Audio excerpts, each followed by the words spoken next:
All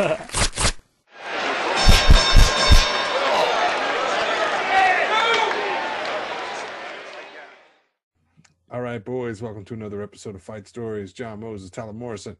Yeah, what's up, dogs? Let's get into, what do you think? Should we get into today's fight vid? Yeah, let's check it out. Okay, so for this one, I'm sure you've seen this one. This isn't like a pure reaction, but I think this is one where we can go back and do a little revisit of a classic because, who doesn't love a good goalie fight? Right. This is the most iconic goalie fight of all time. You think so? You'd say that? Okay. I would say so. And there's a lot of reasons why, but the number one reason being that Ron Hextall was such a menace for so long, and everyone really did hold him up on that pedestal as the toughest goalie in the league. Yeah, he was feared and revered. That's right. Billy Smith before him, there would be people that probably would say that Billy Smith was tougher than Hextall, but Hextall got a lot of attention for the stick swinging and the antics. He was a wild dude. The Conor McGregor of his time. So I think this fight here is definitely the one that gets the most attention. Oh yeah, this is Buster Douglas beats Tyson is what this is right here. That's exactly what this is. It's the upset of the century, and you guys know exactly. If you're a hockey fan, you know what we're talking about. I saw this live. We were losing our minds.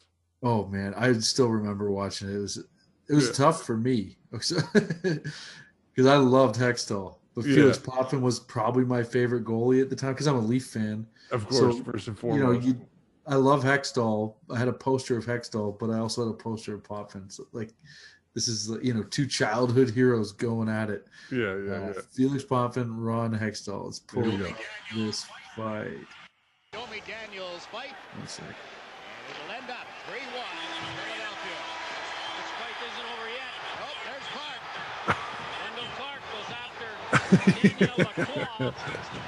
Clark's just on the ground feeding him. Oh yeah, Clark's got LaCroix down, just pumping him. What is this all about? Oh yeah. Even the announcer is like, Felix doesn't think this is a good idea. You don't know what's in Felix's mind.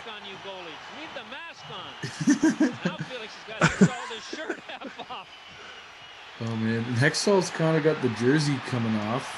Yeah. Head down. No. Potvin throws a couple nice left uppercuts there when Hextall's got the head down. Yeah. Felix has got his head down. He looks like he's tied up, but then he starts throwing those bombs and they're connecting. Oh yeah. Look, everybody's stopping and they're like, whoa. Watch the goalies. It looks like it's done, and it's like. And then Clark ran in and grabbed Lacroix, and both goalies now. Yeah. Are shoulder to shoulder talking about goaltending strategy that has worked for them. I love how the ref is just like on both of them, like leaning on both of them. It almost looks like a football huddle. Good for Felix, boy. He didn't want to get in this. Hextall's been in a lot of them. Felix hasn't been in. Oh, Hextall is beat up, dude. There's a see Hextall's eye? Look at Domi talking shit. I love it, dude. I love it. Was that a playoff game or just a regular season? Just regular season, and it's just a good tilt, man.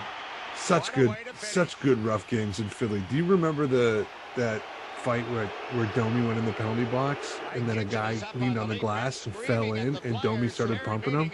He tried to squirt water over the box and Domi started pumping him. That was amazing. Oh, that was a great fight.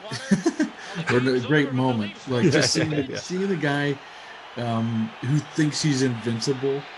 Yeah. Coming after a guy like Domi, and then it's like falling in the lion cage at the zoo. Dude, that is exactly what it's like. Like the baboons that just rip these poor people apart, you know? And Domi showed a little bit of mercy because I think he probably was like, oh shit, I might get sued here. And then it was a crazy story. I know Domi told it on Spit and Chicklets, the whole thing about it. So amazing. And how he tried, it's in his book too. I think it's Domi's book's called Shift Work. Good, it's a good read. Check it out. But Domi definitely talks all about that and how he had to cool out that situation. Right. You probably get the first few off, and you're feeling it, and you're like, whoa, whoa, whoa, whoa, whoa, turn it back off, turn it back Oh off. yeah, and it was more that Buddy was more. He was kind of embarrassed. I think that's what it was like, because they ran with it hard in the media. They ran with that hard. Sports Center's playing that 24/7. That's a great video clip. Oh hell yeah! My dad thought the fans in Phillies were such animals because of that moment for years, and he was not wrong. But they were always like that. If you go watch the Broad Street Bullies clips, man, with like Dave the Hammer Schultz and stuff, like there's cops on the ice. Like I think there's a cop. I don't know if he's on the ice or if he's in the stands trying to break up the fight that's going on the ice. Yeah. And a guy reaches over the glass and pulls the cop's hat off his head, like a fan. Like they're just out of control. Yeah. Animals. You know? Oh, totally. The best type of fans to have on your side. To have on your side. Exactly. But you don't want to be. I still don't want to wear a Leaf jersey to one of those games. I wish our listenership was just all Philadelphia Flyer fans, and that's it. Just a bunch of wingnuts. And then we would tour from city to city with them at our back, just like roaming packs of hooligans, dude. You know. Yeah, we gotta start getting more ex-Flyers on here, dude. Yeah, I know. Stop showing videos of Hextall getting beat up. Yeah, show all the other ones. Oh my God. Yeah, but that was the David versus Goliath fight right there. And Hextall, Hextall, he gave some good shots too. The Hextall did hit Potvin with a couple nice ones, but Potvin, he won that fight. And I would almost say it was a draw until Hextall came up all beat up like that. Mm-hmm. But there is a punch, and I'd like to watch it where it's like closer up. I don't know if there is a closer up angle of the replay or something, but there's a punch that Hextall threw that I thought slowed Potvin down, but maybe I'm wrong. I just felt like there was one, and maybe it's not on this angle of the video that we're watching because it's kind of far back where they're showing it. I'm going to watch it again here. You know what's so beauty about that is like Potvin is so fucking unassuming. Mm-hmm. You know, like who would have known? A cool dude though. Like Potvin would go to punk rock concerts and shit. He's a wilder guy than I think he got credit for. We were trying to sell like raffle tickets to make as a fundraiser for our bullshit hockey team, door to door in my grandparents' neighborhood, and Potvin opened the door, and we were like, "Oh my God." And he bought a bunch of fucking tickets. And then, I asked him for an autograph. And my dad pulls out a coffee-stained bill envelope and hands it to Potvin to sign. Felix Potvin just looked at it. It was like, give me 1 second. And then he went in and he got some, like, proper, like, signature Maple Leaf, like, paraphernalia like 8x10? Yeah, dude. Yeah. Jesus, Dad. Ken Moses, another classic Ken Moses moment. Man, no, I love Felix Potvin. You know what? He was pretty young when he played for the Leafs when they had that. He was, I don't know if he was a rookie. He was pretty young when they had that wicked run in 92, 93. Yeah. I remember that was the only Leaf game, the only NHL game I ever got to go to was during that season.